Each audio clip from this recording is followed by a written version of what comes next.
Question है, तीन संख्याओं में पहली संख्या दूसरी संख्या की दुगनी है, दूसरी संख्या तीसरी संख्या की दुगनी है, तीनों संख्याओं का औसत 21 है, तीनों संख्याओं में सबसे छोटी संख्या क्या है। तो वही हम फर्स्ट रेशियो सेकंड संख्या रेशियो थर्ड संख्या लिखेंगे। राइट, कह रहा है पहली संख्या दूसरी की दुगनी है और दूसरी संख्या तीसरी की दुगनी है। तो पहली को हम 1 मान लें, तीसरी को हम 1 मान लें। तो पहली संख्या दूसरी की दोगुनी है और दूसरी संख्या तीसरी की दोगुनी है।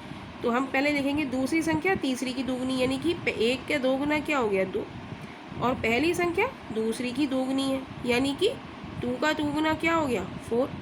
राइट, तीन संख्याएं कह रहा है, तीन संख्याएं हैं, पहली संख्या दूसरी की दोगुनी है और पहली संख्या और दूसरी संख्या की बात कर रहा है। राइट, कि पहली इसकी दोगुनी है, दूसरी तीसरी की है। तीसरी के बारे में कोई बात नहीं कर रहा है, तीसरी को हमने क्या मान लिया 1 मान लिया। राइट, अब हमें तीसरी को माना है तो हम दूसरी वाली देखेंगे पहले, तो आसान रहेगा हमारे लिए।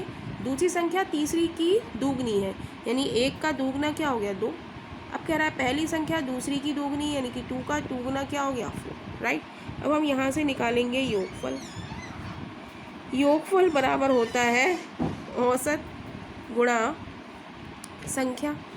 राइट, औसत हमारा दिया है इसमें 21, संख्याएं कितनी हैं 3, तो योगफल हमारा आ गया 3, 3 एकम 3, 3 दूनी 6, यानी कि 63।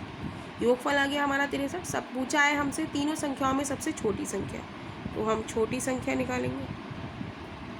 छोटी संख्या निकालने के लिए योगफल की तुलना योगफल से, योगफल आया हमारा 63, तो योगफल की तुलना इसके योगफल से, 4 और 2 6 और 1 7। पूछी क्या है सबसे छोटी संख्या, सबसे छोटी संख्या हमारी क्या है 1, तो 1 से हम क्या कर देंगे मल्टीप्लाई कर देंगे, 7 से काटेंगे, 7 नेम 63, यानी कि 9। तो सबसे छोटी संख्या हमारी क्या हो गई 9, यानी कि option A is right option हो जाएगा।